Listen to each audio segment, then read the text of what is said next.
never felt called to a large congregation. I felt called to the smaller community. And yet, about 10 years ago, the call changed. And now it is a passion that I have for pastoral care in the hospital setting. I call it a highlight, the fact that I was ordained elder at the 2002 annual conference and went back to Lake Rayburn and packed up and moved to Malakoff.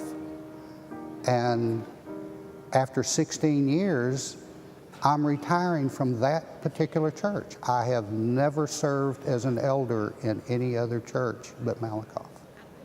I found that there is no word retirement from Genesis to Revelations.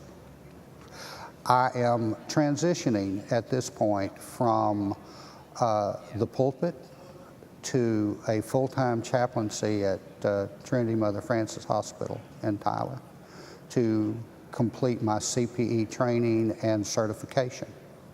It's been my home for 25 years. My heart is with the conference.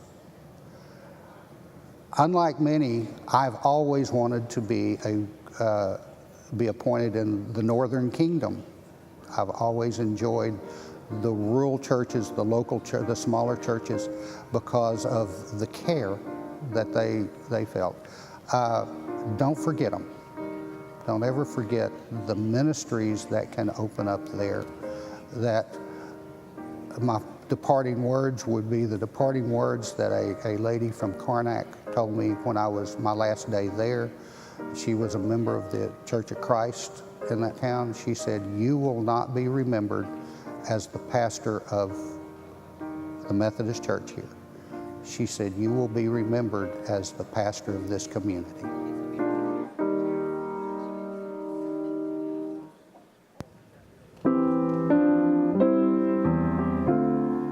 I think the greatest challenge is being prophetic and preaching a word and saying a word that your church and your community needs to hear. And at the same time saying it and doing it in such a way that you're able to show some compassion to people who may not truly have the capacity to fully understand what the gospel is really saying at this moment in this time. So it's very critical to have a strong sense of pastoral care in your preaching so that you can be able to be prophetic and be seen as someone who has a word to share, but to be faithful to the God that we all are called to serve. I serve the church, but I also serve my Lord. And it's very important to know that it's the Lord I serve ultimately. And it's there that I am to give my full and prominent allegiance.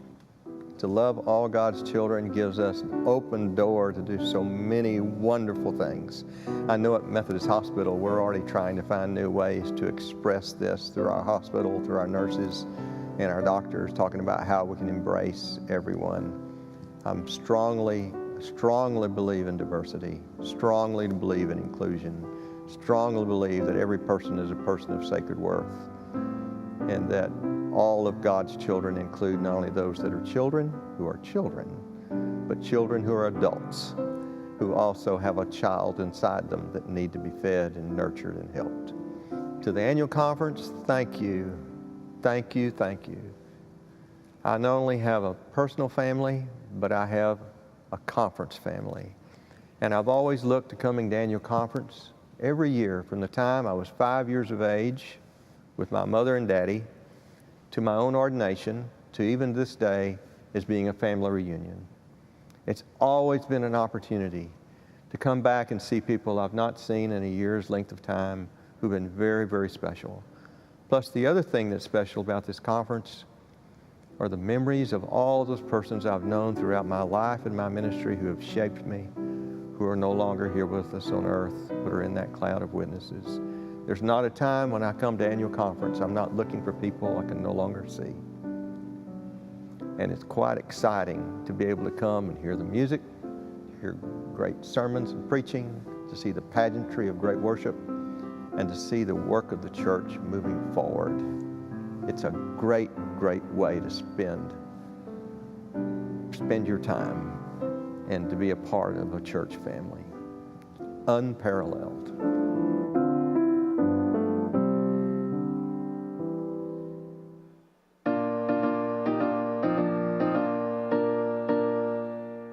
I received my call to the ministry in the 9th grade.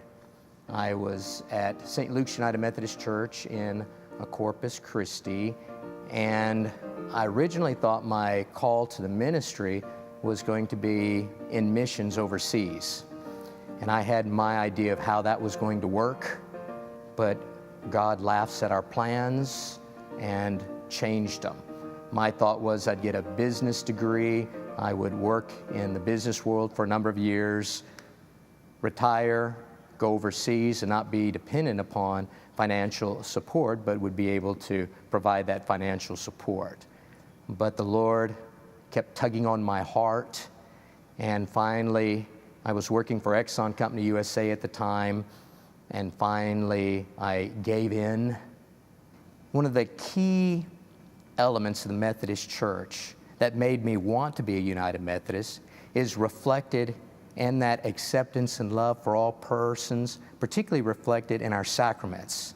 In the Lord's Supper, we invite everyone to come and receive communion. In baptism, and it is that practice, that doctrine, that theology that has always made me proud to be a United Methodist.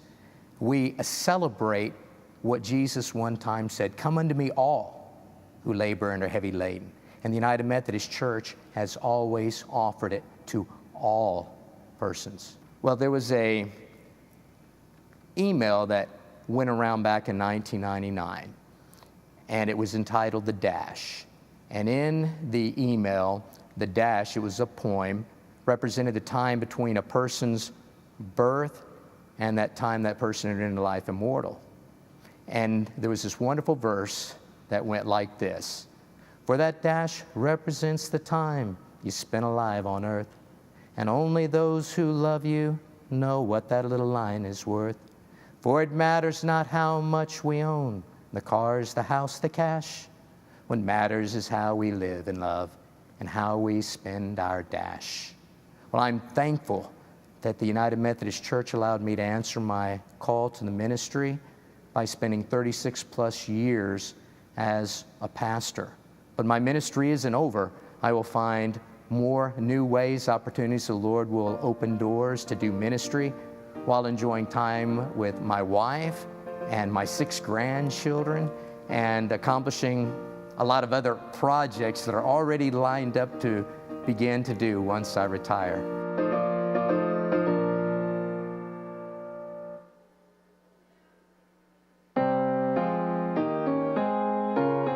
The call of ministry was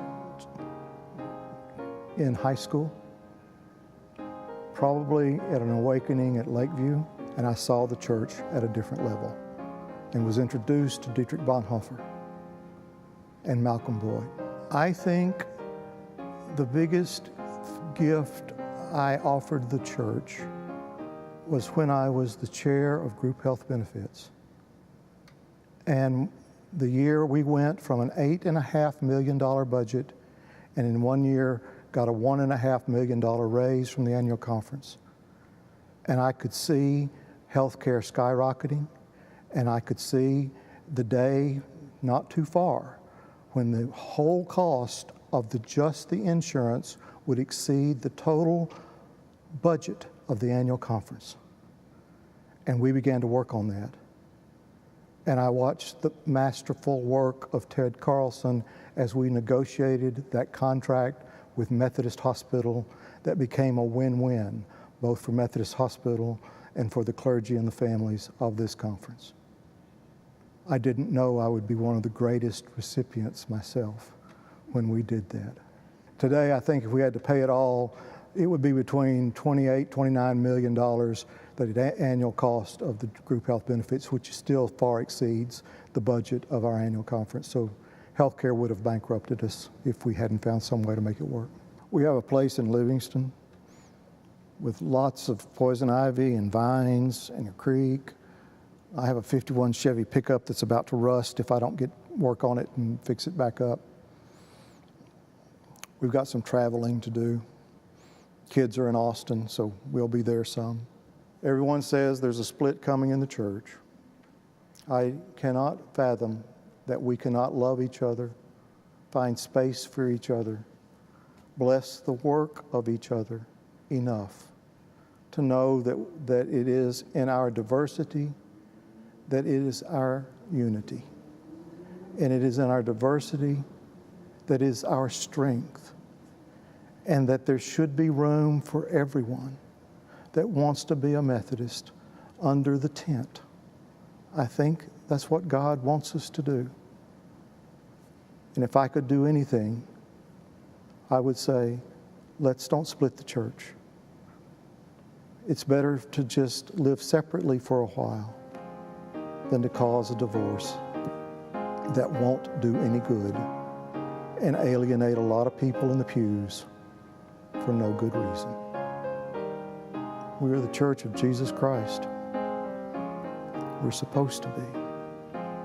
It's never easy, but let's don't make it worse.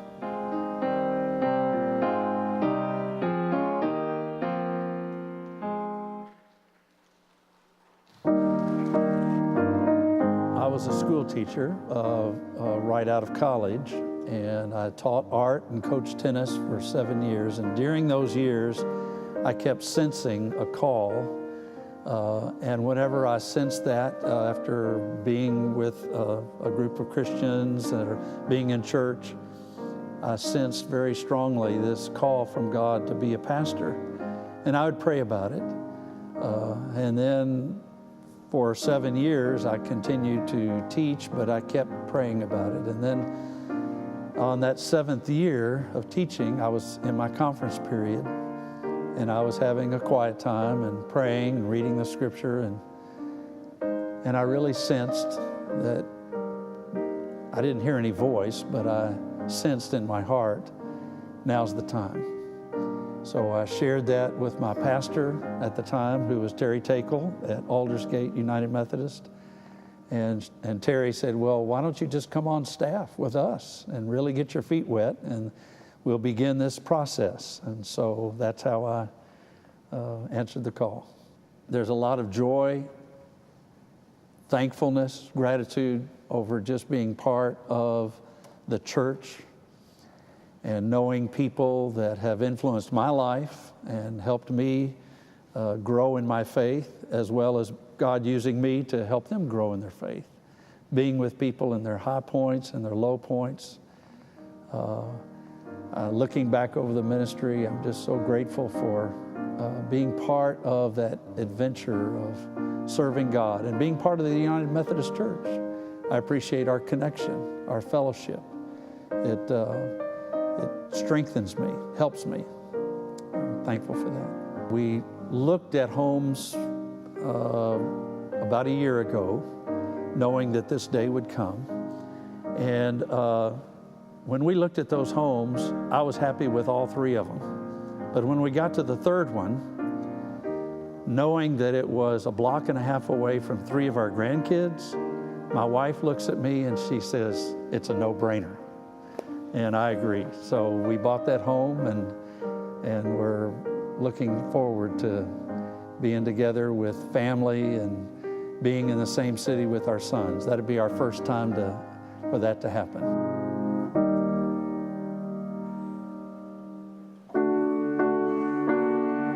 Oh, you know, God really has a sense of humor. I was very happy in my career as an entrepreneur in the insurance industry, had my own insurance agency, minding my own business, taking care of my clients. And God kept calling me in the middle of the night, about 2:30 a.m., and occasionally I get this call from God, and He says, I want you to go into ministry. And you know, and I go, oh, you've got the wrong person. I know you can't be serious. I am old, and I know you don't want that. So I never really said no, But then I heard from my mother, and my mother's a very strong lady. And I saw her very clearly, and she said, "You don't tell God no." I sat straight up in bed and said, all right, all right. And then I took the ministry inquiry class, and it was very evident that that was what I needed to do. Ministry has been awesome, and it is something that I really should have been in a lot sooner.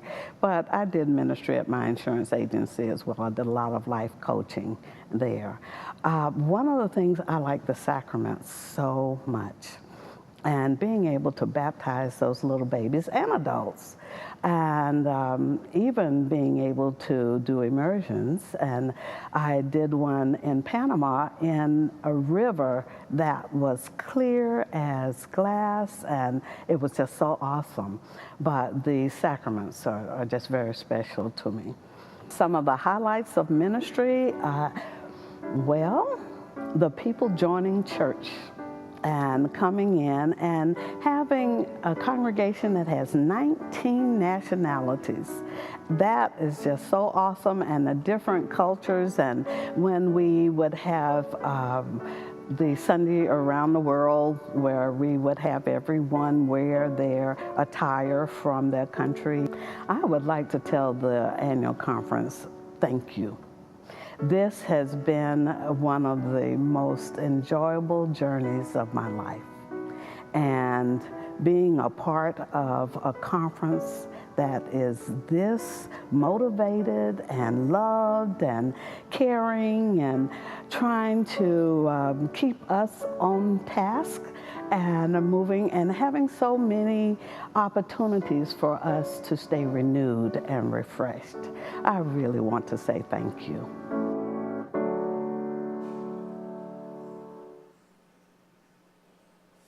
Good morning, conference.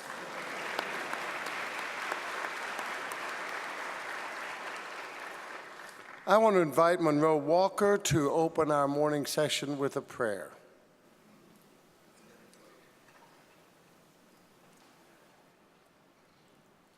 Good morning. Will you bow with me in prayer? Gracious God, we're so thankful for this wonderful annual conference and for this time that we can come together and be about the business of the church. We're especially grateful for your love, for your mercy, for your blessings and your tenderness that are new for us every single day. We just ask that you be with us as we go about the business of the church. Give us hope, give us guidance, give us strength, give us wisdom, and give us peace, and give us joy that we can be a part of your kingdom. We ask these things in your Son's name, Jesus Christ. Amen. Amen. Thank you. Friends, I want to share with you the result of the vote on the two resolutions that was taken yesterday. On Resolution 2, there were 1,130 persons voting. 1 ballot was invalid. 2 voted to abstain. The number voting yes was 558. The number voting no was 569. The resolution is not approved. With regard to resolution number 3, there were 1,105 persons voting. 965 voted yes. 135 voted no. The resolution is approved. We turn now to Shannon Martin, the Director of Communication. Those of you who were here last year knew that she was introduced at that time and began work soon thereafter. She has done an incredible job of guiding our conference, especially in sharing stories about what many of you all have been doing in Hurricane Harvey relief. She has been an incredible leader for us. I want you to welcome Shannon Martin to the podium.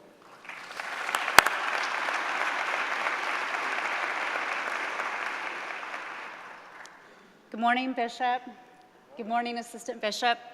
Texas Annual Conference, thank you so much for that warm welcome. In every heart, there is a great story. I am very, very excited to be your Director of Communications. And through communications, we get to tell that story through printed word, through social media, through many, many different ways, through video. And I've had the great privilege this year of doing all of that through my staff. I want to thank you for the great privilege of being able to do that. And I also want to thank my staff, Brant Mills, Sydney Mares, and Sherry Gregg. If you're here this morning, would you come up this morning? I'd like to recognize these amazing people.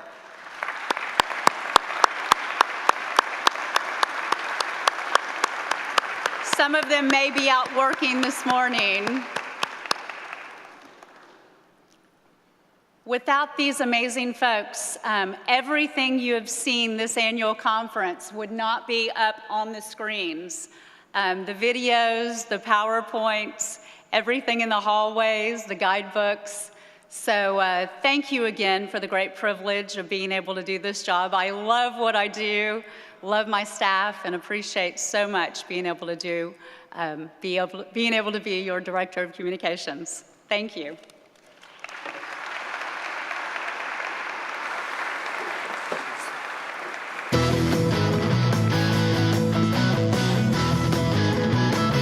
(2017) 2018 was quite a year for the United Methodist Church Texas Annual Conference Communications Department. To start with, we added 2 new staffers, Shannon Martin and Sydney Mares. And we developed a communication strategy for our department. In August, we braved the floodwaters to cover stories during Hurricane Harvey. Our team produced dozens of videos, articles, a magazine, and a website dedicated to helping support relief efforts of Hurricane Harvey. And our Texas Recovers advertising campaign ran across the Texas Conference to share the overwhelming need across the region and help our Director of Development collect resources for disaster recovery. Our social media channel audiences nearly quadrupled during the fall, with people wanting to help our churches from all over the nation. Our networks continued to reach major milestones throughout the year. We pitched and landed stories in the media on a regular basis and responded to various inquiries to help churches tell their stories more strategically. And as the Strategic Communications and Marketing Agency for the Texas Annual Conference, we launched several new initiatives and projects for Texas Recovers, We Love All God's Children, Emerging Leaders, and Tour d'Attack. We engaged the people of the Texas Annual Conference through news stories in our online newsletter, Cross Connection, by writing close to 200 stories about your churches and ministries. And we have begun translating some of our Cross Connection articles into Spanish. Our designers and writer gave the newsletter a much-needed facelift. And we produced videos. Lots of videos. Our department produced and sent out about 70 videos this year, sharing messages of hope, healing, celebration, and thankfulness. Our team traveled across the conference together, gathering stories about your ministries, which we are privileged to highlight at this annual conference. We look forward to continuing to share the incredible work our amazing churches and ministries are engaged in as you continue making disciples of Jesus Christ for the transformation of the world. Thank you.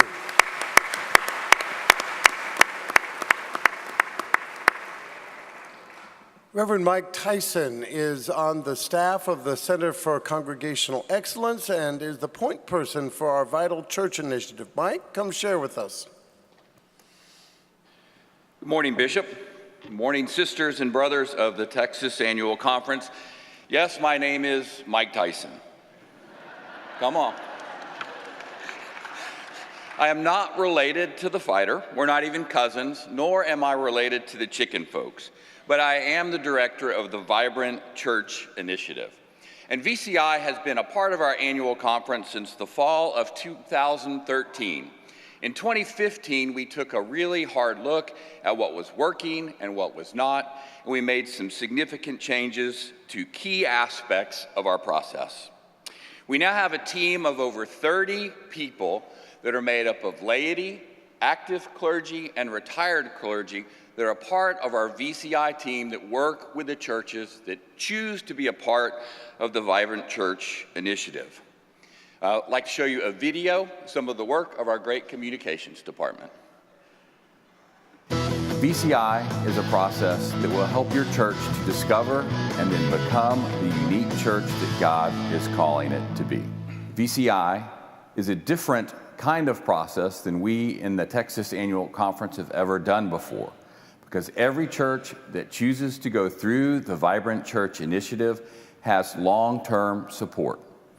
Every church has a specially trained coach that works with the pastor, the laity, and the staff to help them accomplish the change that needs to happen for the church to become the unique church that God is calling it to be. Vibrant Church Initiative has shown an ability to make a real and lasting difference in local churches.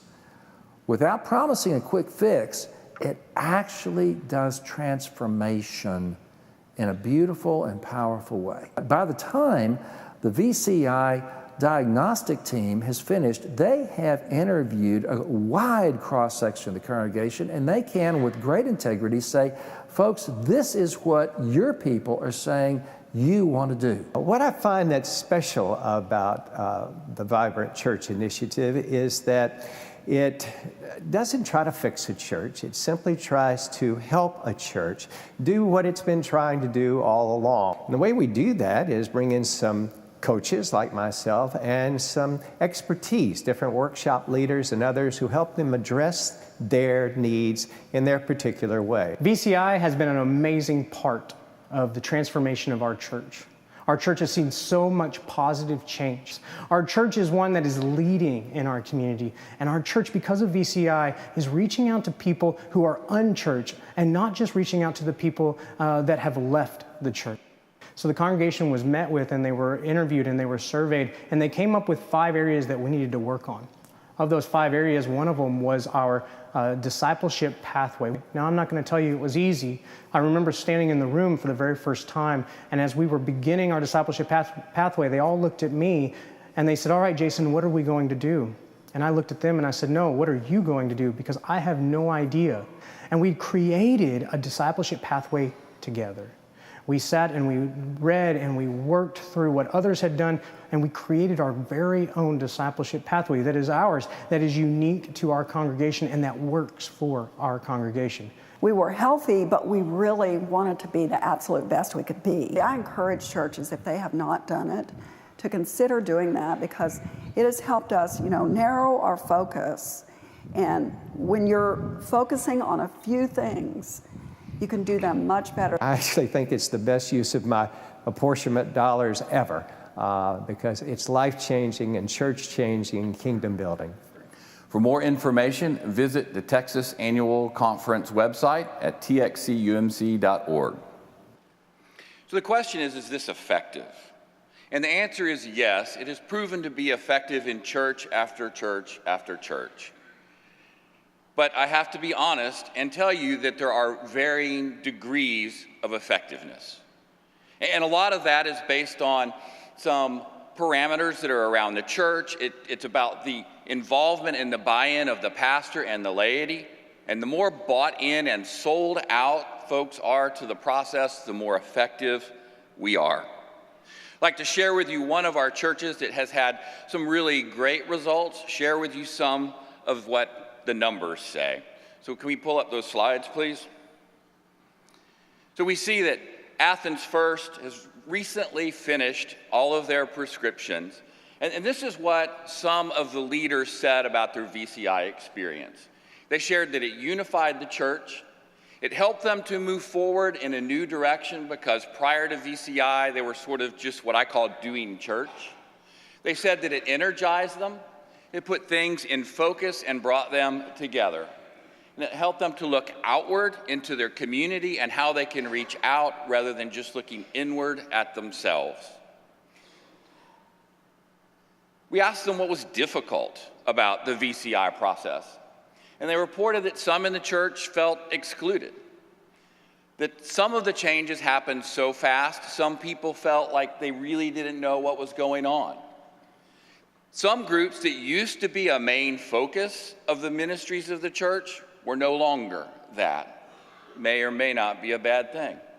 They also said that VCI put a mirror in front of them and made them take a good hard look at themselves and had realized they had to make some changes, and it was a painful reality check. Next one. These are some of the numeric results. Their children's Sunday school program during the VCI process grew from 3 to 25. They also had a much better and increased social media presence. Worship attendance went from 155 to 275. They're hoping to get close to 300, 350 this summer. And additionally, giving has continually increased throughout the entire VCI process. This is what the leadership sees at Athens as their new strengths. Their financial situation is stronger than it's ever been. Their facility is in better shape, and they're doing some new things to their facility. Their leadership and governance are all new strengths, and they are much more accountable to the mission than ever before. Let me tell you what VCI is not. VCI is not an ICU for churches. VCI is not terribly effective in churches that are deeply conflicted. VCI is effective in churches that are plateaued. It's effective in churches that have maybe been on a sort of a slow decline. VCI is effective in churches that are sort of at that what's next stage. VCI is effective with a church that's just trying to figure out what's next. What do we do next? We read in Nehemiah 4:6. You remember Nehemiah returned from his exile in Babylon, and he returns to rebuild the wall around Jerusalem. And he gets the folks that are still there in Jerusalem, and they are ready to build the wall. And you read in 4:6 that the rebuilding of the wall was going well because the people, they had a mind to work. VCI is not easy. It takes the work of the people of the church in order to create change for a church to grow. We read later in Nehemiah that the people became frightened because all of the ites around them were not happy that the wall was being built. And we saw that Nehemiah encouraged them, gave them strength and courage, and that the people ultimately became so determined to protect Jerusalem, to rebuild the wall, that they were willing to work with a trowel in one hand and a spear in the other. With that sort of determination among the churches in the Texas Annual Conference, VCI can be a very effective tool in helping your church to become the unique church that God is calling it to be. If you have any questions, you can reach me at the conference office. You can email me at mtyson@txcumc.org. I tried to get champ@txcumc.org, but that was taken. Stay put, Mike, for a minute. Thank you for your report. I do have a question I'll put to you in front of the group. Oh, yes, sir. What size church does VCI work in? We work in churches that are 60 to 75 and above. We have a program that's In worship attendance? Yes, in worship attendance. Right. Thank you for that clarification. And we have a program called Abide that we did last year for some churches. So churches that are smaller than that, we do have some opportunities for them as well. So Abide is really a different process aimed at the smaller membership churches. VCI is really for a church that is 60 or above in worship attendance. And there's some buy-in that's got to be done by the local church before they actually start. What kind of requirements are there to buy in? Well, we have a readiness test that we give to each congregation that's based upon some change management that we've brought as a part of our process. And our readiness test, what we're looking for is the awareness and the desire of the congregation that they have to do something else. So that is one of the bars that we've got. The costs are actually pretty minimal. They range from $750 to about $2,000 depending on church size. So buy-in by the pastor? Well, and the other thing is we make a presentation to them and we get a commitment from the pastor and also from the church council that this is something that they want to do. And ultimately, once we go through our consultation process, the church has to have a church conference in which they accept the report, and we require a supermajority of 75% of the people present at that church conference in order to go forward with the coaching and the rest of the process. Friends, I asked these questions in front of you knowing the answers, but I just wanted you to be fully informed. It is my desire as your bishop that every one of our 680 churches is growing, improving in their financial strength, helping, increasing in their numbers of professions of faith, engaging with the children in their mission field. All of these marks of what it means to be successful in making disciples of Jesus Christ for the transformation of the world. Toward that end, we have a lot of tools. VCI is one of the best in our toolbox. It's not the only one. And quite frankly, taking a church that's been in gradual decline, taking a church that has had 0 professions of faith in the last few years, unfortunately, we have way too many of those. Taking churches that are financially struggling, change is not easy, and it requires a willingness on the part of the laity in the church as well as the pastoral leadership to actually do that. Mike's presentation gives you a pathway. It's one of several, but we're excited about those opportunities. Mike, thank you so much for sharing this with us. I hope the members of the conference are more fully informed because of what you've shared, and there are pathways to find out even more information by contacting you. Thank you, Bishop. Thank you, conference. Thank you.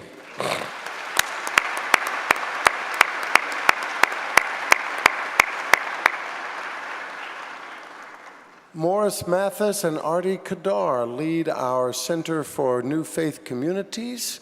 One of them is coming up, maybe both of them coming up, I don't know. With Morris, things are always a little unpredictable. Am I telling the truth, Artie? Good morning, Annual Conference. It's great to be with you today. I am Morris Mathis, and I have the privilege of being the Director of New Faith Communities. Come on, Artie. Good morning, friends. Buenos dias. Buenos dias. My name is Arturo or Artie Kadar, whatever works best for you. And I am part of the New Faith Communities team. In my role, I am mainly responsible for keeping Brother Morris in line. And that's a hard job. But I also dedicate the rest of my time in the development of those mission fields where Hispanic communities have grown or are growing significantly. The Texas Annual Conference continues to show its commitment to planting new faith communities for new people in both new but also not so new places within our conference, so that we can continue to capitalize on the work that was started by Diane McGehee 10 years ago. And we do this by identifying and working with churches that are sitting in communities where the Hispanic population can no longer be ignored as we make disciples of all nations for the transformation of the world. Friends, the world is in our conference, and that is a huge blessing for the work that we do. Since we last met, members of the Hispanic Ministries Task Force have been working hard at identifying the needs of the Hispanic communities and developing effective strategies to address those needs in ways that help us to achieve additional growth while we maximize the resources that we have. Over the last 12 months, we have partnered in different ways with several churches to plant new and growing Hispanic faith communities, such as Vida at Windsor Village, Oasis at St. Luke's Gethsemane Campus, Nueva Creación at Glenbrook United Methodist Church, Amanecer at Cypress UMC, Aviva UMC at a storefront location community in West Houston, and very, very soon, a new Hispanic faith community at Covenant UMC right here in the Woodlands, and Vida Abundante in Tyler, Texas. By the end of this year, thank you. By the end of this year, we will have a total of 28 Hispanic communities in our mission field under the leadership of 31 full and part-time pastors. I pray that you will join us in celebrating the work that God continues to do with Hispanic ministries in our conference, and that moving forward, you will continue to partner with us. The youngest population in the state of Texas is Hispanic. And when we talk about we love all God's children, there are more children to love in our Hispanic communities than anywhere else in the state of Texas. Friends, in the coming year, we will continue to be in conversation with 21 other churches that we have identified as churches that should be engaged in some form of ministry with Hispanics in their mission field. Once again, thank you so much for supporting the Hispanic Ministries initiatives of the Texas Annual Conference.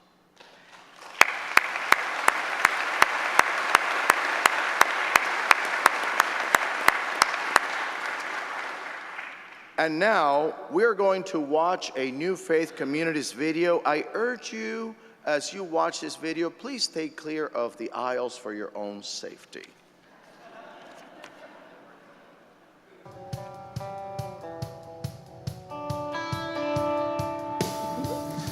Our United Methodist system functions as interconnected wheels working together that can make amazing things happen.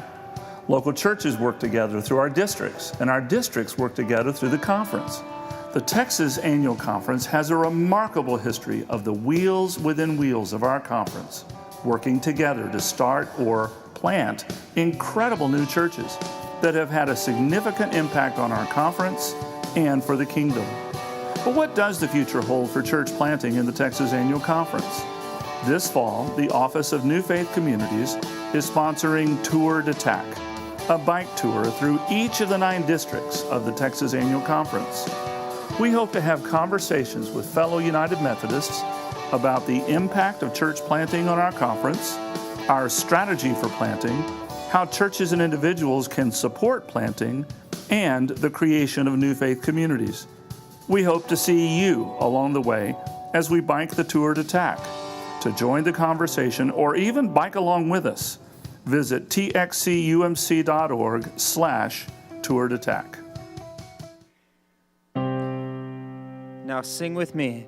And I would ride 500 miles, and I would ride 500 more, just to be the one who rode 1,000 miles to fall down at your door. Come on. And I would ride 500 miles, and I would ride 500 more, just to be the one who rode 5,000 miles to fall down at your door. Da da da. Da da da, da da lam da lam da lam da lam da da. Come on, da da da, da da da, da da lam da lam da lam da lam da da. Everybody, and I would ride 500 miles, and I would ride 500 more, just to be the one who rode 1,000 miles to fall down at your door. Da da da. Da da da, da da lam da lam da lam da lam da da. One more time.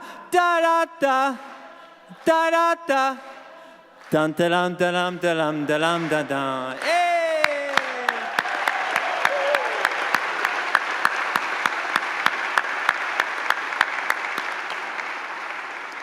Would you in particular say thanks to all these knuckleheads that helped me with this bike stunt, including this one here?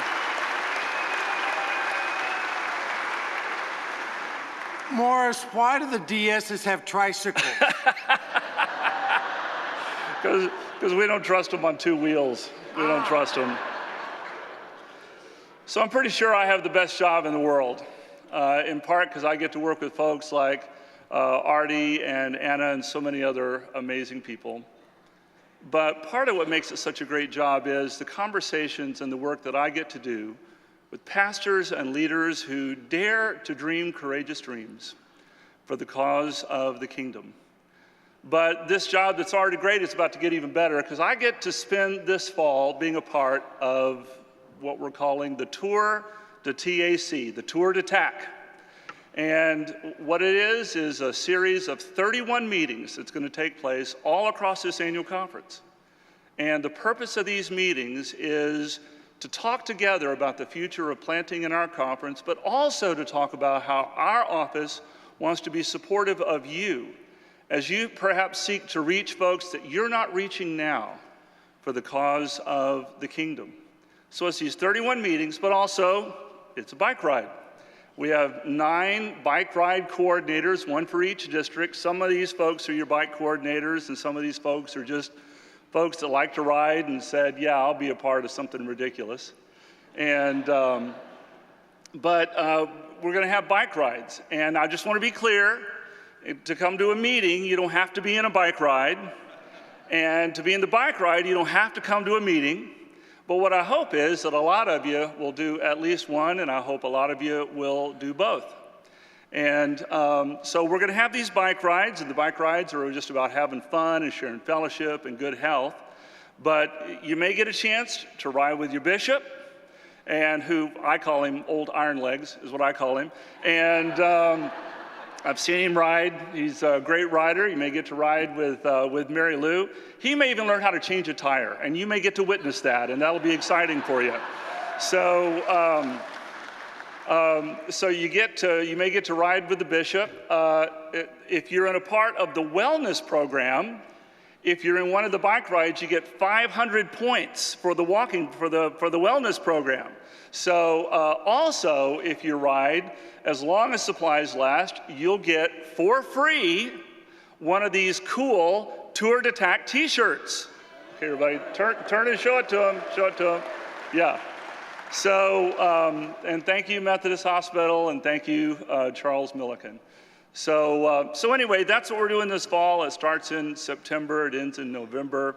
You can go to the website, www.txcumc.org/Tour de TAC. You'll see the schedule for the meetings, the ride coordinators. We expect to have the rides all squared away in the next couple of weeks, where you can start promoting it in your churches and promoting the meetings in your churches. And we're just going to have a great time together, daring to dream great dreams for the cause of the kingdom and contributing to the culture of courageous innovation that's already a part of the Texas Annual Conference. So anyway, looking forward to the Tour de TAC, looking forward to seeing many of you out there on the road. God bless you, and thank you for your time.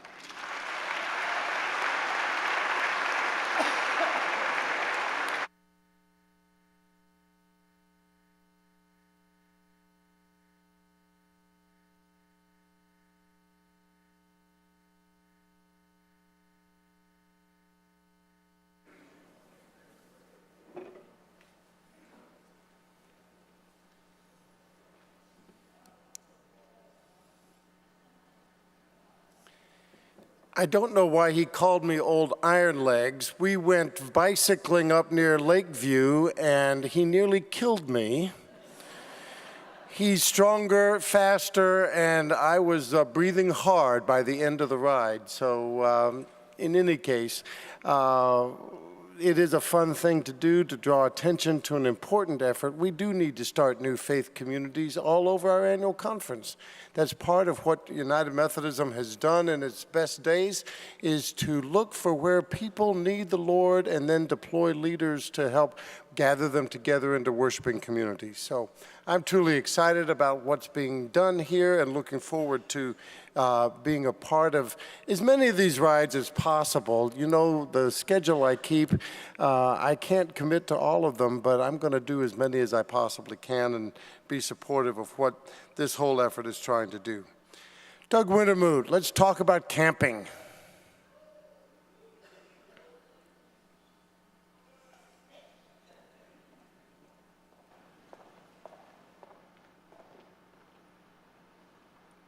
Good morning.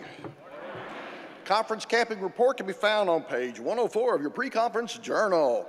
And I'm confident in your reading ability, so I'll not refocus on that. Instead, I thought I'd focus on what Lakeview does and what Lakeview does well, and that is making disciples of Jesus Christ. And I thought I'd show you the product. This is Emily, my daughter, who is a proud product of Lakeview. Now, she's attending Texas Annual Conference this year as part of her College Pastoral Internship Program, CPIP, which is a program that, yes, whoop, yeah. So she's doing an intern exploring ministry at Bel Air United Methodist Church. Shout out to Sean Duffin and all the folks at Bel Air. And I asked her to come up here because she's a great illustration and has great experiences of what happens at Lakeview. So, proud product of Texas A&M University freshman year completed. There we go. All right, so Emily, let's do a little question and answer. All right. Conversation about conference camping. Now, I know you're my daughter, but give me your honest response anyway, okay? I can't ground you anymore. You're too old for that, so. All right, so give me your honest opinion about Lakeview. I think Lakeview is one of the best things that Texas Conference has to offer its young children, and I would recommend it to anybody, big or small. All right. Now, how many years have you attended church camp at Lakeview? I think ballpark around 10. I've been going since I was going into the 3rd grade, and I went until after I graduated high school, but I had to miss a year, unfortunately, because I got sick. And even then, I was crawling out of bed trying to go until Mom had to finally sit me back down. Yes, that was not a good year. But we're working through that. Yeah. We're working through. All right, what if you had to pick one thing about summer camp at church summer church camp at Lakeview? Just one thing. What would it be? What would be your favorite? I think hands down, it would be the Thursday cry night. Thursday cry night? Yes. That does not sound like a positive thing. I promise you it is, and unless you've gone, you really can't understand it. But for whatever reason, it's the last worship night of the week we have together, and there's just an outpouring of the Holy Spirit that makes everybody cry, including the big football players. The big burly ones, yes, right? The linebackers. Okay, well, stay away from them, by the way. Okay, all right. All right, so you go to church camp and have this great spiritual experience, and then you return home. How does that affect you? What happens at church camp, how does that affect you when you go back to your home church? We refer to it as a spiritual high. You come back and you just want to get really involved in church, and it really makes you realize how different church camp is from regular church, because it's a whole week that you get to spend with people your own age that are going through the same thing that you are, and it's just a great time to come together and praise God and explore your relationship with God. Okay, so what's your favorite part of that? Of what? Of that? I don't know, I'm lost. Hang on. Oh, okay. There, that one. Right there. Okay, so tell me, when you go to... Of cry night? No, okay. Emily. Okay, all right. Okay. Next question. You're participating in the CPIP program, right? As you explore your call to ministry. What would you say the role that church camp played in feeling that call, in kind of looking at responding to that call? I think it's definitely been huge. I mean, like I said, it's really the only time you have to work on your personal relationship with God, and you have an entire week to do it, which is something that you don't have even at home at your church. And just the mentors and everybody does a really awesome job of making it focused on you. Okay. All right. Now, the Bishop's initiative is Love All God's Children. So what role do you think camping at Lakeview could play in that? I think it is probably one of the best places that we have to go and love God's children. It provides really an opportunity for them to come, and of course they come for the fun and the stories that they've heard, but they come to love God and be loved on by all the people that volunteer to serve them. So I think it does a wonderful way of outreaching to those both churched and unchurched. Awesome. Good, good. Let's see, what's the next question? What would you say to those churches who, for whatever reason, don't send their kids to church camp at Lakeview? I think if you've never went, I beg you to go. It's wonderful, and it's just something that you truly do have to experience before you can understand what goes on and how awesome it truly is. All right. Hey, you want to hear something really cool about church camp this summer? Of course. Okay, all right. Kids that were impacted by Harvey or the school shootings at Santa Fe, scholarships have been established that will pay for their way to go to church camp this summer, thanks to the generosity, just a second, hang on, of Chapelwood Houston, the PRF at Moody, and St. Paul's Houston. Isn't that awesome? That's great.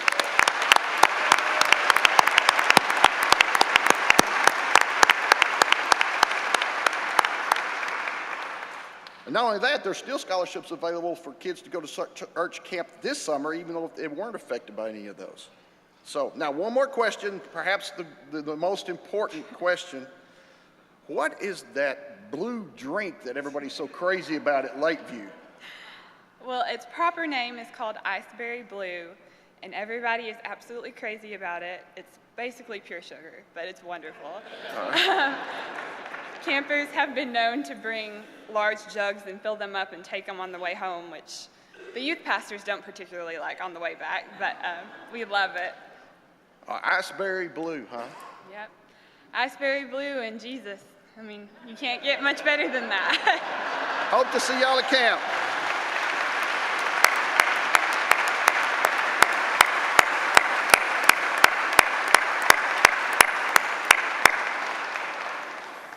We know that keeping Lakeview going so those spiritual experiences can occur is partly about leadership, and we're welcoming Matt Idem to the podium. He is our director, president, head honcho, chief poobah. What is your title, Matt? I'm not quite sure. Poobah. All right. Talk to us about Lakeview and your vision for it. Thank you. I was under the impression Doug was going to be handling that role this morning, but I appreciate the opportunity to share a word. I called Vincent Harris's office a couple of weeks ago and spoke to his staff and said, Vincent, if there's any kids from Santa Fe that need camp, we'll do what we can. We'll find the money. We'll get them there. And Tommy Williams from St. Paul that same day, you know, this is another one of those and God did and God did and God did stories. Had heard about the generosity at Chapelwood and the generosity from the Permanent Endowment Fund at Moody and said, do you need any more money? And Peggy Jordan, our registrar, walked into my office that same day and says, Matt, I've just given all of Lakeview's money away. I'm out of money. And then we get a phone call. Peggy did. A mother of a fifth grader whose brother was in the high school in Santa Fe, was not a victim, but was a victim, and said that her fifth grade daughter was really struggling and really needed camp, and she didn't have the money to send that kid to camp. Tommy Williams and St. Paul's Methodist Church had already taken care of that, hadn't they, folks? It is an ironic thing to work at Lakeview as a pastor. Folks, we only do church camp 5 weeks out of 52 weeks. We do a lot of other things at Lakeview. We host Rotary Club events, and this past fall we had the Master National Gun Dog Trials. Now, I like that. But that's not making disciples for Jesus Christ for the transformation of the world. But in those 5 weeks, it is amazing what happens with your churches and your young people and your volunteers and your leaders. And this summer, there's going to be a fifth grader from Santa Fe that's going to find healing and hope in Jesus Christ. That's the ministry of Lakeview.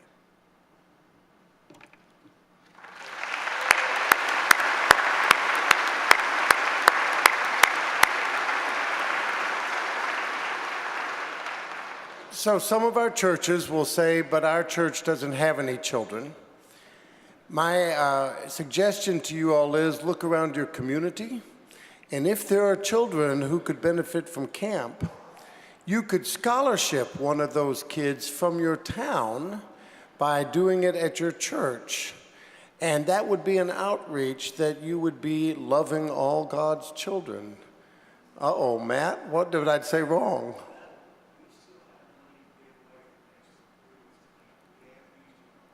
Okay, you still have money to give away for the next 3 weeks of camp, and you haven't given it all. How do they find it?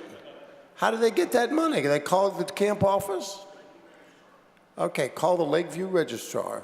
All right. Friends, there's got to be a way to do this stuff. You just saw it about the Santa Fe kid.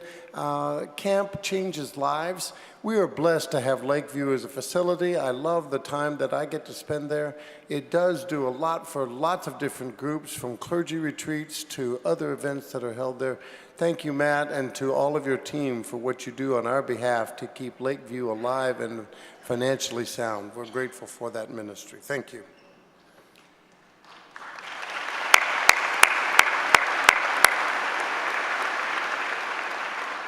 Dallas Jingles is the part-time staff person for the Houston Galveston program, but I think he's now here in his capacity as one of the team for the clergy, for the Congregational Excellence Department in our conference. Dallas, welcome.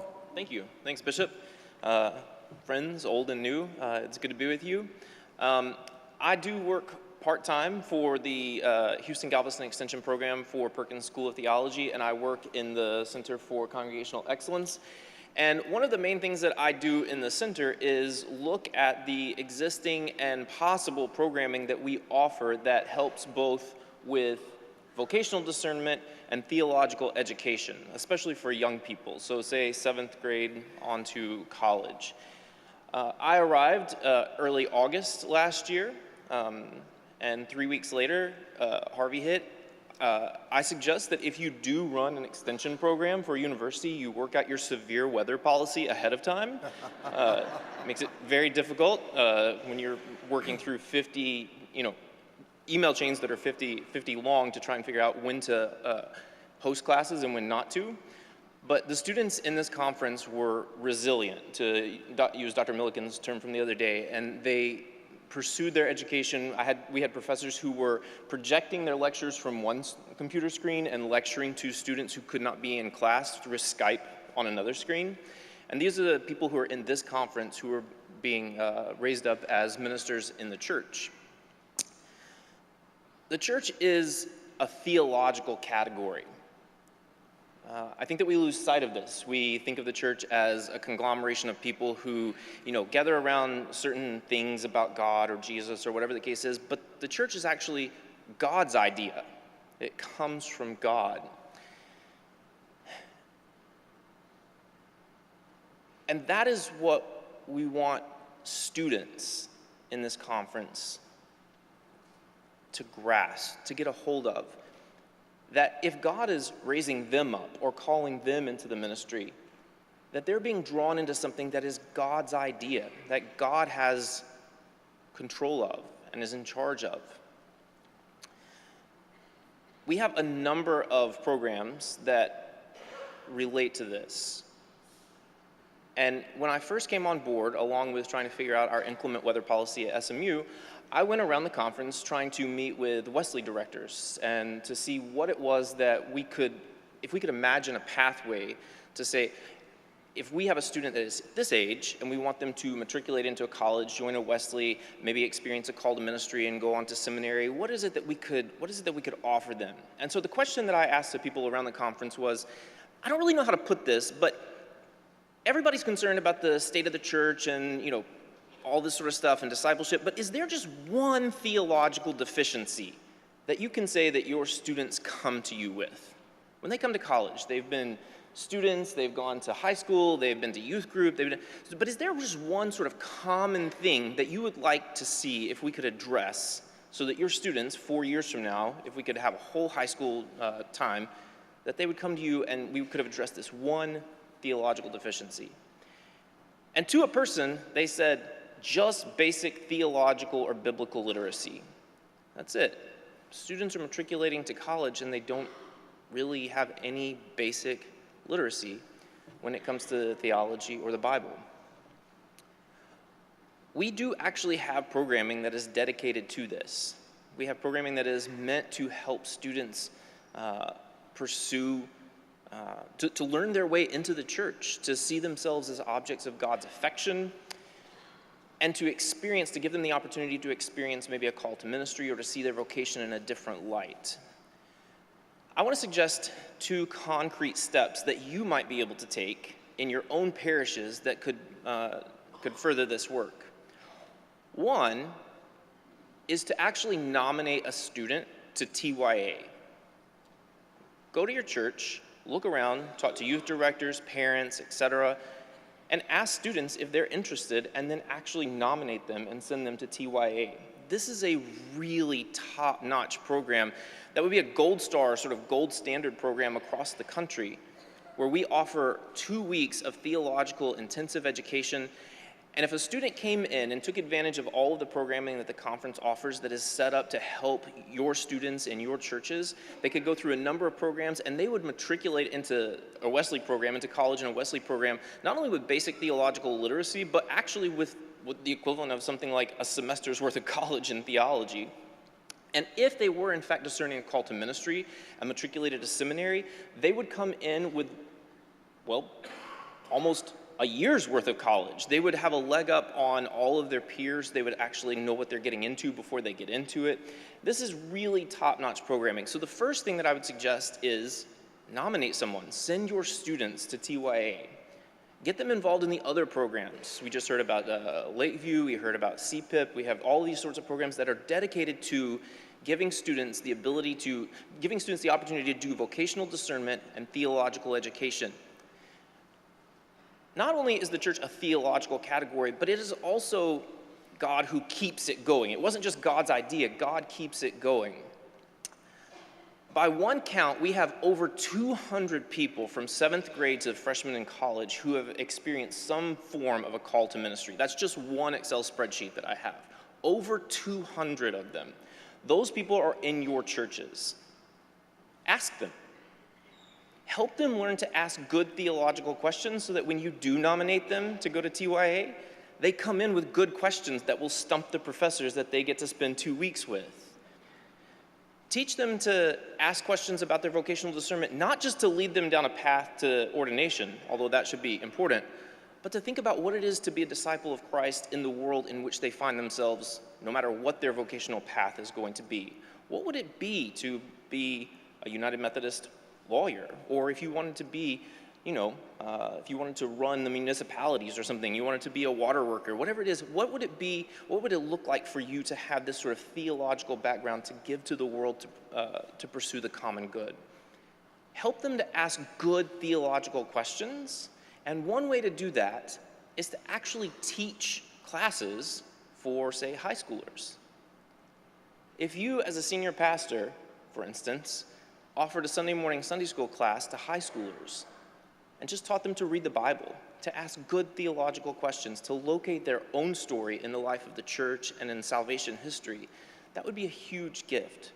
So we have a ton of this programming. We're looking at the possibility of opening up new programs that would further theological education and vocational discernment. If there's anything that I can do from my office to partner with you, I would be more than happy to do that. You can find me, we have a Perkins office at St. Paul's, and I have an office in the conference center, so you can either find me in the conference center, in St. Paul's, or on the street between them, where I walk quite a bit throughout the week. But I'm happy to meet you at any of those points, in either of the offices, or on the street, or even in your office, and I'd be glad to do so. So my takeaway for you today is to go back and actually ask around. Find the students who are interested. Surely one of these 200 students, over 200 students, is in your church. Find them, nurture them, ask them vocational discernment questions, and then nominate them to be part of these programs, starting with TYA. Thanks a lot. Thank you, Dallas. The Texas Youth Academy.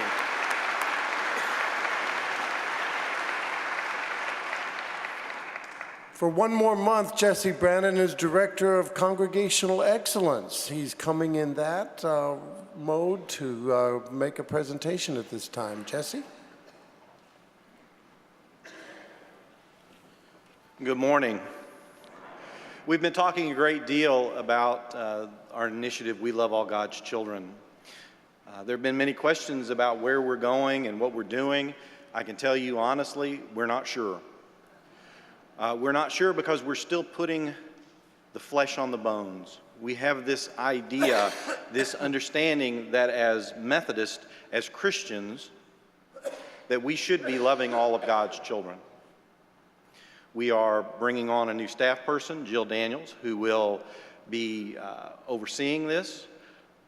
Robert Besser, who I will introduce to you in a minute, will be the Director of Congregational Excellence, who will oversee all these activities. One of the things that we're going to be asked to do this morning is to accept a gift to the We Love All God's Children initiative. Bethany United Methodist Church voted to move to legacy status a few weeks ago. Our conference rules require that we accept their closure. The facility will be used as a foundation for the ministry of We Love All God's Children. There is a very active day school there that will continue. The plan is that Reverend Daniel will office out of Bethany. That Bethany, in their legacy status, is taking the next step in their journey. While Bethany Church is closing, Bethany Ministry is continuing. I'm asking you to accept this gift, Bishop. This is before you. It requires a conference vote to close a church in this way, and so if you would vote to approve this church closure and the gift of the facility to the conference for the future of We Love All God's Children, would you say yes? Yes. Any opposed? No. And it's done. I would ask that the representatives of Bethany come forward so that the conference can express our appreciation to you. Please come forward.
It has been a privilege and an honor to serve as the Director of Congregational Excellence for the last 3.5 years. As the Bishop said, July 1st, I'll be moving to District Superintendent of the Central South. It is my pleasure to introduce the incoming Congregational Excellence Director, Reverend Robert Besser.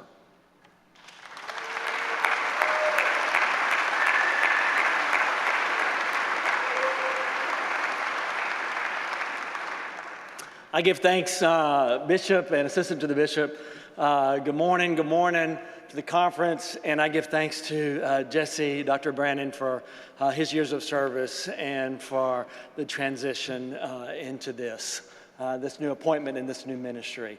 And I also look forward, you've heard from Reverend Mike Tyson and Dr. Dallas Jingles. Eddie Irwin also works in the office as Youth and Young Adult Ministries. Marilyn Green kind of keeps us all organized and together. And then also you'll begin to meet the Reverend Jill Daniel, as Dr. Jesse just talked about. I look forward to working with each and every congregation, clergy, layperson, not only in the Houston area, but throughout the annual conference as we work together in the Center for Congregational Excellence to revitalize and to make a strong effort to make a difference for Jesus Christ in the Texas Annual Conference. I know that you are already doing that in many, many ways, not only through the We Love All God's Children initiative, but in all that you do. We want to take what's already happening and add to that and look at ways that we can be more effective in reaching out to our communities and all throughout the conference to make a difference for Jesus Christ. So thank you, Bishop, for giving me this opportunity to be in ministry with each and every one of you. Thank you.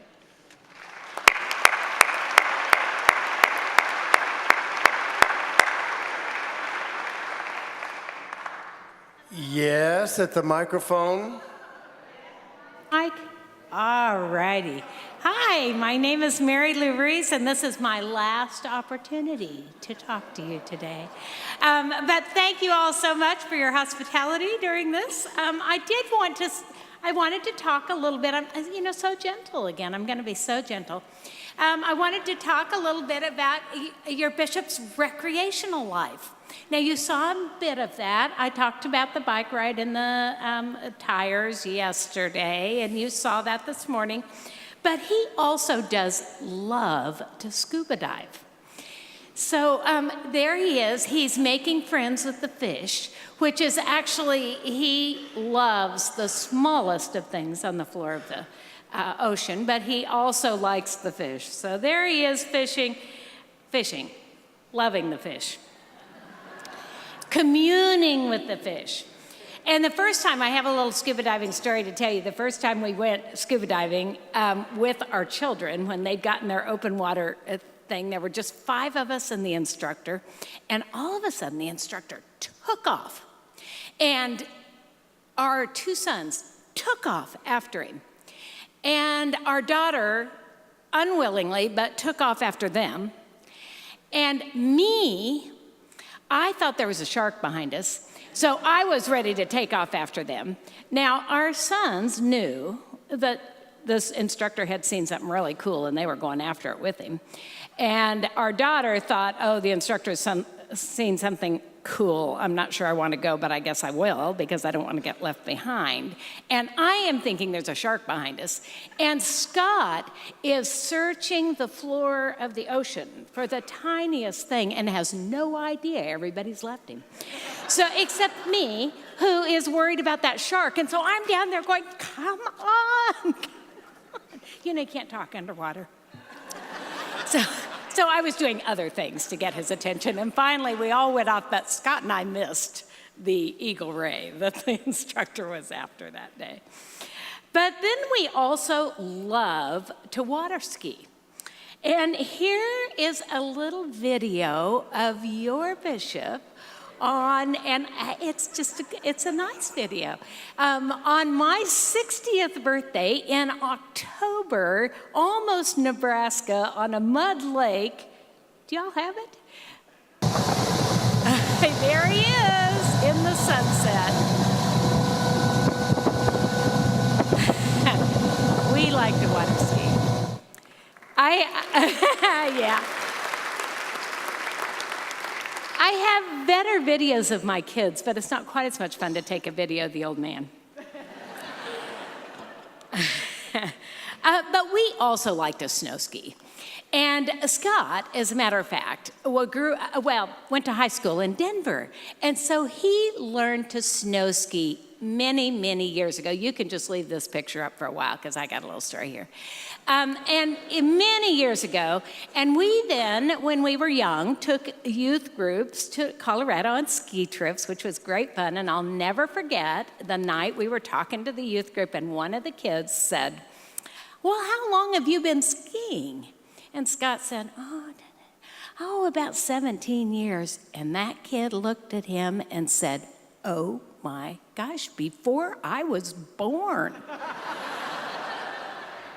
Now, we felt old then, but we have done it more years than that since then. So we are definitely getting old. In fact, he is old enough that when we go with our sons, you know, we used to kind of follow the kids to make sure we didn't need to help them along. One of them gets at the bottom of the black diamond hill that they're taking their father on, and one of them gets at the top, and they wait to make sure he's made it. You know, nothing like having your kids wait for you to feel a little older.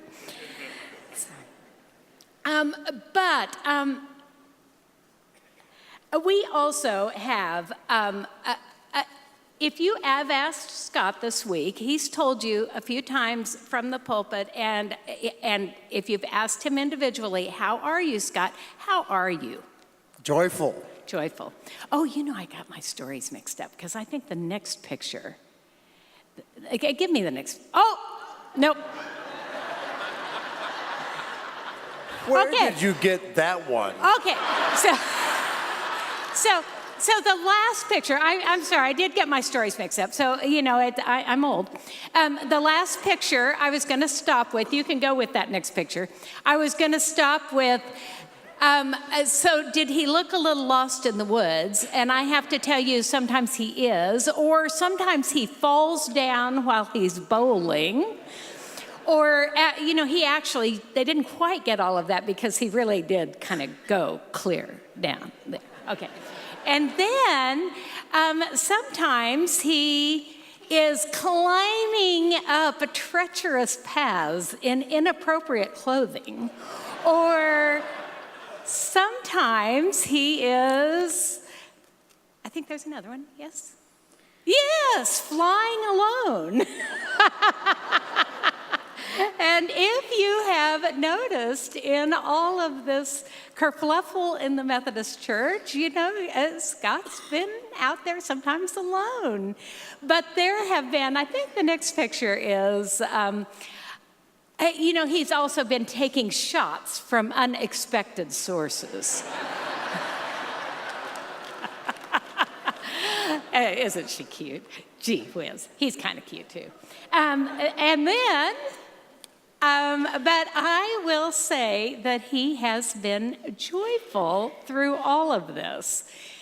And I think the next picture, I think, yes. So, you know, there have been some moments of true joy. Joy in the Lord. Over on Palm Sunday, he got to baptize our grandson, Samuel Jameson Jones, as I've said to you before. And he's wearing the stole that his grandfather bought in order to baptize Arthur Jones and his twin sister, Mary Nell. His father had already died, and he and his father had baptized their oldest child. But his grandfather, and he had been an old Methodist minister for many years in Iowa, came down on a Thanksgiving and baptized the twins, and he wanted to give a gift to Scott. So he bought this beautiful baptismal stole and gave it to Scott after he'd baptized the twins in it. And so when Arthur was ordained, we gave it to Arthur because he was baptized with that stole. But he used it to baptize Samuel. And you know, there are some things that it just doesn't get any better. It was a beautiful joy in the Lord moment, and I wanted to show you that picture.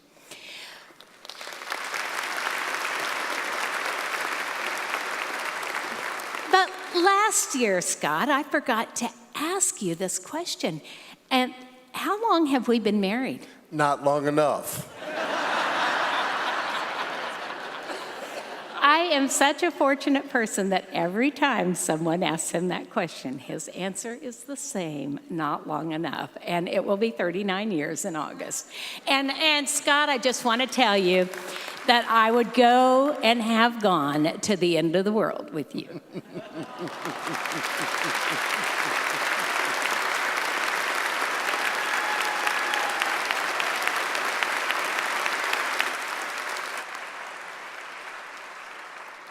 She didn't give you enough of the background of that picture of me in a tie, pulling myself up a mud bank from a narrow stream. Life with Mary Lou is not boring. We had an obligation in north central Nebraska, and she saw the sign that said Dismal River. She said, I've got to go touch that.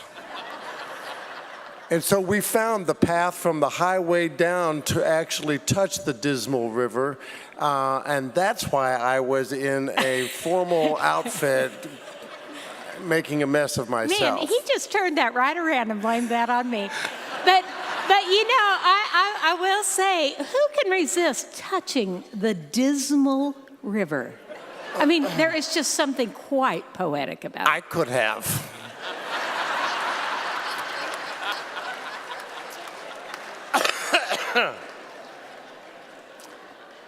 Thank you, Mary Lou. You certainly bring a little levity to the life of the annual conference, so we appreciate you.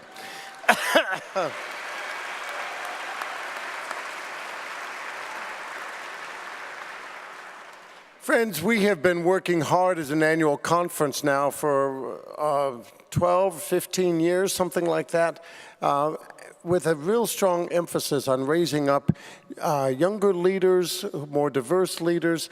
And one of the innovative things that's been started in the last 2 years has been an intern program at Wiley College. Are we ready to introduce those interns, Roger? Chuck? Roger Garbs is pastor of First United Methodist Church in Marshall. Chuck Huffman is, as he will clearly tell you, the DS of the coolest district in the conference, the North District. And in a partnership, we now have a program where we are offering internships to Wiley students and helping them discern what God might be calling them to do with their life. Roger, talk to us about it. Thank you, Bishop. I think we have a video to show. Is there a video? Yes.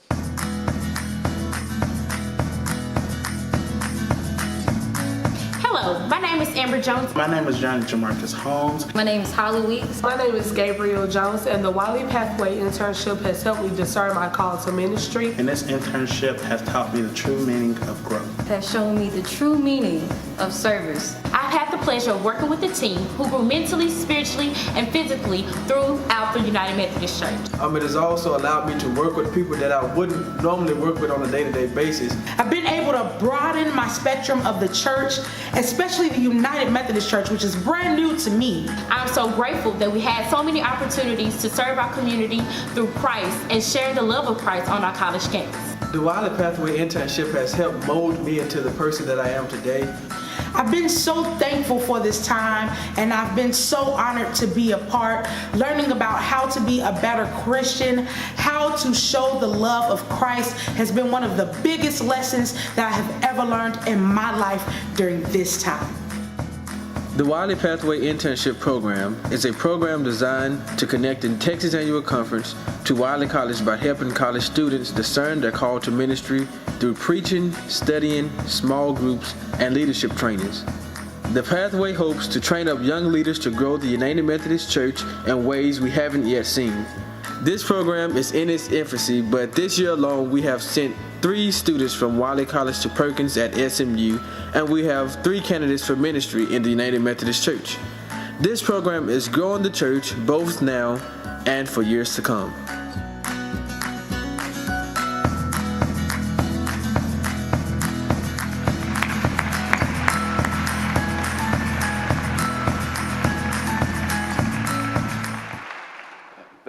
Thank you, Bishop. Thank you, Assistant to the Bishop. Thank you, Texas Annual Conference, for allowing me this opportunity to share with you something exciting that's happening in First Methodist in Marshall, Texas. I just want to give you a little backstory. Back when I was appointed to Marshall back some 9 years ago, thank you, BT, for thank you, Bishop, for allowing me another year and straightening that up. I'm sure Texarkana First is a great place to go, but my wife was looking forward to another year in Marshall, so thank you for clearing that up earlier. But I was appointed there some 9 years ago, and we wanted to establish, I felt like it was imperative for the pastor of First Methodist in Marshall to develop a strong relationship with Wiley College. So I began to develop a relationship with the administration there, and began to develop a relationship with students at Wiley College. And what I found over the years is that there were some outstanding young men and women who had the gifts and graces and a calling by God to be church leaders, but they weren't following their calling for one reason or the other.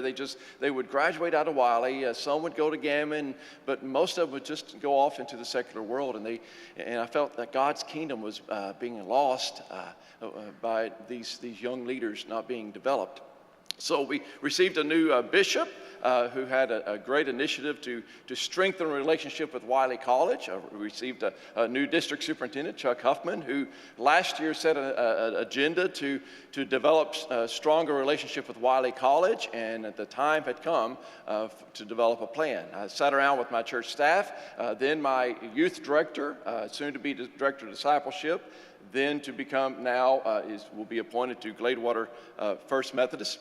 We were sitting around and he said, Roger, when I was in college, there was an intern program for me, and I think we ought to do something like that here at Marshall. I said, that is perfect. So we used that as a blueprint. We talked with Chuck, and I want to thank Chuck for his outstanding, enormous support of the program.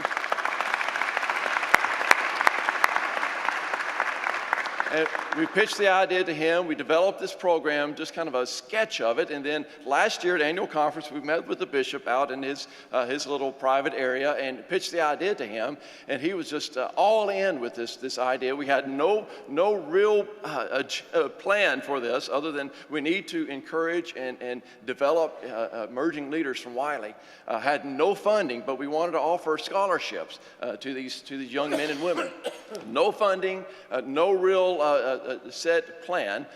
We developed it within 2 or 3 months. Thank you to Heart Springs Foundation. Thank you to the Moody Permanent Foundation. Thank you to North District. Thank you to Jesse Brannon and the Texas Annual Conference for supporting this. And so we were able to offer 10 scholarships to Wiley students. And let me share with you, out of those 10 students, only one was a lifelong United Methodist, and only one other had become familiar with the United Methodist Church. And since developing this program, we wanted to take a holistic development of developing these characters. We're developing, providing them a leadership experience, providing them discipleship opportunities, giving them opportunities to lead worship in local United Methodist churches, encourage them to develop a worship service on Sunday night, and they lead and developed a worship service on Sunday night for the Wiley students. They developed a Bible study on Wednesday nights for our church and for the Wiley students. We do a mission program. It's a holistic understanding of how to develop these young people.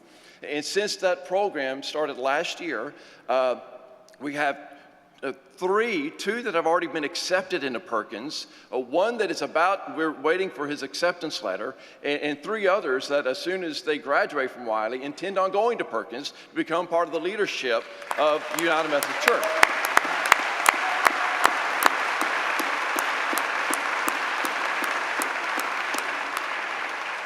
Again, before starting this program, 1 was a lifelong Methodist, and most of the others knew nothing about the United Methodist Church. In fact, when we were interviewing them, and some of the women who were struggling with how to define their calling, couldn't quite, they were from a culture where women weren't seen as pastors, weren't to speak in some of their churches. And when Chuck shared with them, you realize in the United Methodist Church, we fully ordained women. 2 of the young ladies began to cry because they finally had a voice.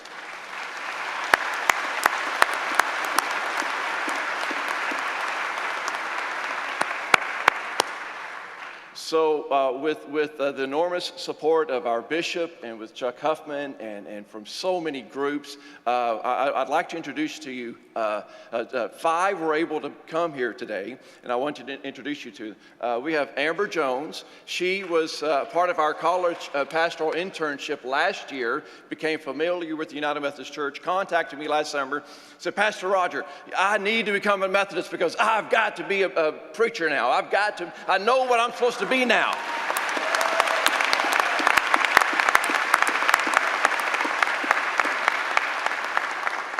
So understand, she wasn't even a Methodist She became part of the college pastoral intern program last year, understood her voice, understood her calling, and now she's already been accepted into Perkins and will be attending Perkins this fall. So. Lyle Dyson is just an outstanding young man who will be graduating from Perkins in December and then going on, graduating from Wiley in December.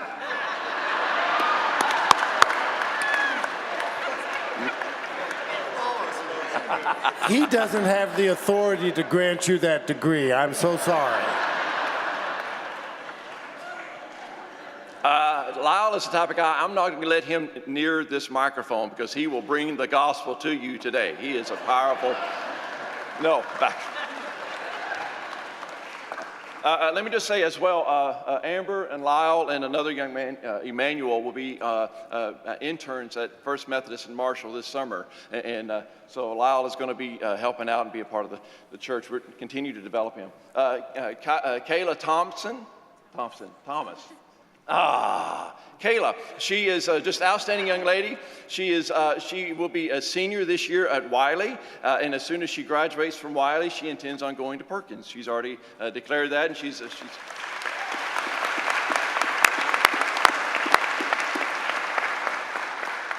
Nikita Elmore, just a powerhouse. She was here last year with a Wiley a cappella choir, and she is just a power. She is a beautiful singer. She can proclaim the gospel, just incredible powerhouse. And she too has been accepted into Perkins School of Theology starting this fall.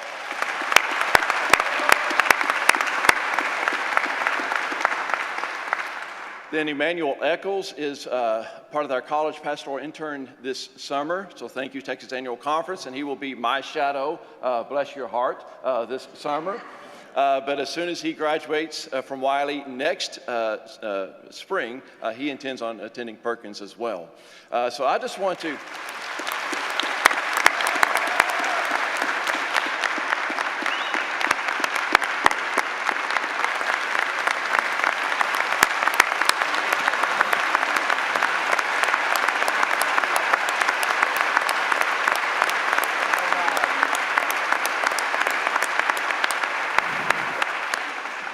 So who's this old man here on the end? That's Keith Feld. He is our lay representative from the district, and he represents First United Methodist Church. Now this Marshall was a historic white downtown church, and when I announced this vision to the church gave just what you did, a standing ovation for the vision and the excitement about where we're leading these young people and how we're encouraging.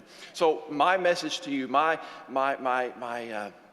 ask for you is to look into the mission field God has placed you in. See the opportunities God has afforded you. Don't miss out on encouraging, loving the children God has given you, loving the youth God has given you, and encouraging, if you have colleges in your area, support your Wesley Foundation. Do what they can't do. Give them opportunities to learn, develop, and grow, to be all that God has created them to be. Is that not what we are called to do? Thank you. Oh, wait. I just wanted to say a great word of thanks to Roger Garbs. What an amazing pastor he is, and to First Methodist Church in Marshall and the way they have embraced this program. And through them, God is breaking down barriers and walls in Marshall, Texas and beyond. And it's been an amazing journey, but we would be remiss if we didn't remember and celebrate Tabitha Rankin. Reverend Tabitha Rankin, ordained last night as an elder. The chaplain at Wiley College who helped us to recruit these wonderful, amazing young people into this program in the first place. She would be here today, but had kind of a medical need with her family. So pray for her and her family today. But God bless Tabitha Rankin. Thank you, Roger. God bless.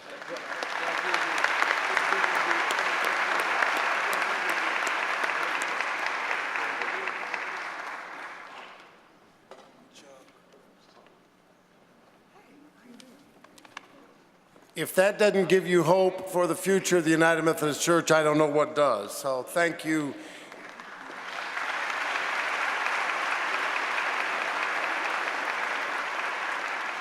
Friends, the good news is we have concluded our agenda, except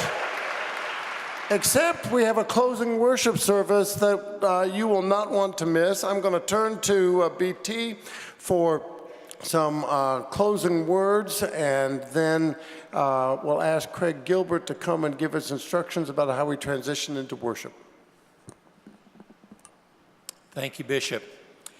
A couple of housekeeping items, and while I'm sharing the first note, I'll ask Dr. Elijah Stanzel to make his way to the podium to share the information on our offerings, as is our tradition as we conclude annual conference. There'll be a survey that will be available at noon today on the guidebook and the website. It will invite you to share your reflections and feedback as we evaluate this year's annual conference and make plans for next year's annual conference. So please take note of that. And on Monday, our offices will email to all the delegates same link to find that survey item. Is Dr. Stanzel here? Come on up. And, would you please, Elijah, share the results of our offerings for our three causes this year? Thank you, BT. Thank you, Bishop. You never cease to amaze me in your generosity. We had three offerings this week: the Texas Annual Conference expenses on our first worship service. You were gracious in your giving for $8,499. For Harvey Relief in the second offering, $8,096. And for We Love All God's Children, $7,125, for a total of $23,721. All we have to do, yes.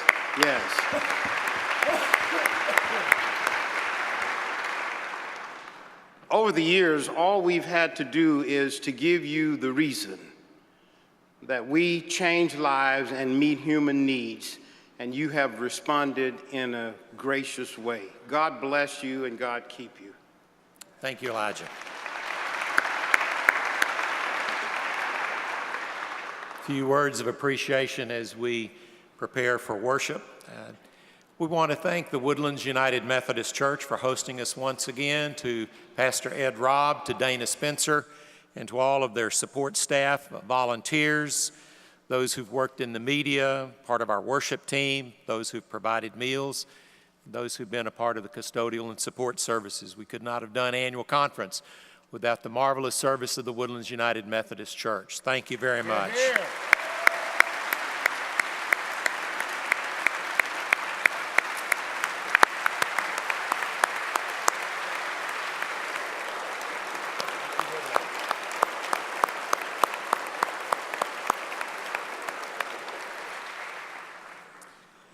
I want to thank our worship team this year, and especially Craig Gilbert, all the people, congregations, leaders that he's assembled. I want to thank our communication staff. You met them before: Shannon, Brant, Sydney, and Sherry. We always are at a loss without some very important help that comes from Jan Irvin and Nancy Henshaw, who are our administrative assistants.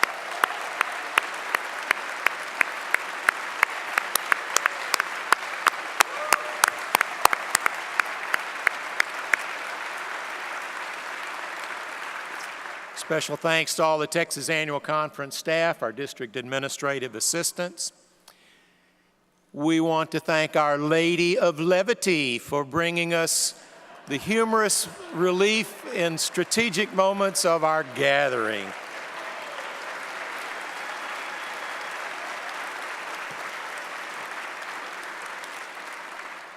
And last but not least, we want to thank our team leader, who has kept us honest, focused, purposeful, and faithful, our Bishop, Scott J. Jones.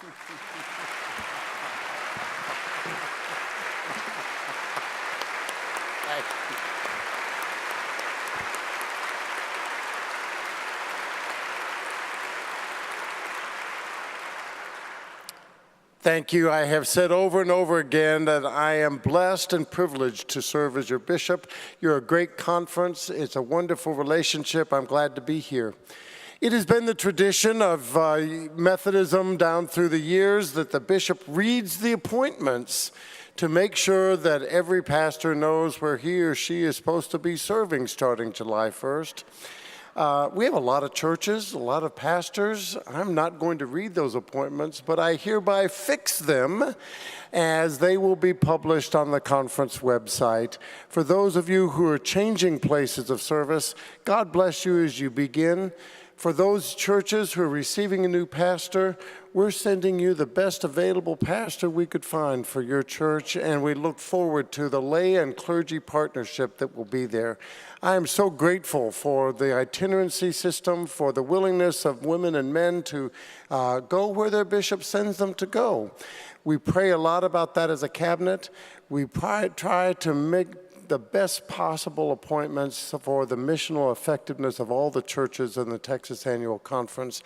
As these changes go, we know they're not easy sometimes, and yet we trust that God's going to be at work in what you all are going to be doing together to make disciples of Jesus Christ for the transformation of the world. Now I turn to Craig Gilbert for the instructions about how to transition into our closing worship service. Craig?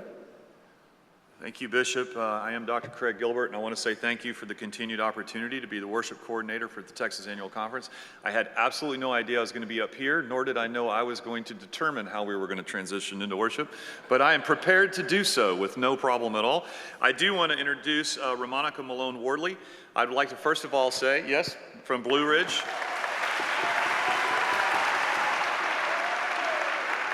I trust that you have enjoyed and inspired and been inspired by and have worshiped God through the worship services that we've had so far. Ramonica will be bringing us the word at our next service, and I know she would love to see each and every one of you here. We are also blessed this morning to be led in worship by Wayne Watson and his band. If you're unfamiliar with Wayne, Wayne is a man whose voice and songs really defined an entire generation and genre of Christian music in the 80s and 90s. He's won over a dozen Dove Awards, as well as nominated for 2 Grammy Awards, influential in the transition and birth of contemporary Christian music, and he is a member of our Texas Annual Conference and leads worship each and every Sunday at Chapelwood United Methodist Church. He and his band will be here to lead worship this afternoon, and not only morning, and not only that, Wayne has graciously been mentoring and lending into the young worship leaders of our own conference. And so Wyatt Martin will also be on stage with Wayne. They've been working backstage today, getting ready, and so this 17-year-old young man is going to help lead worship. So in order to make this happen, as you can tell, we're just a little bit past the break that we had planned. We are going to have to take about a 15-minute break to get the band on stage, get them plugged in, get the stage ready for worship. Ramonica, you want them all to come back, right? Okay, you see that? Ramonica wants you to come back. I want you to come back. We want to close this conference with an incredible session of worship to our God, of thankfulness for all of the things that God is doing in our United Methodist Church. So if you will take a 15-minute break and reconvene here, and we will begin our worship service and say thank you to God as we close. Thank you.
If Susie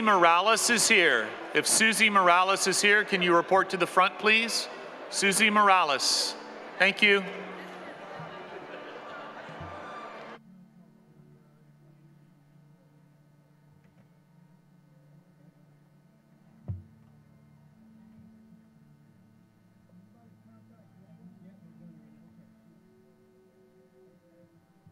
Hello, hello, hello.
Check, check, test 1, 2, check, check.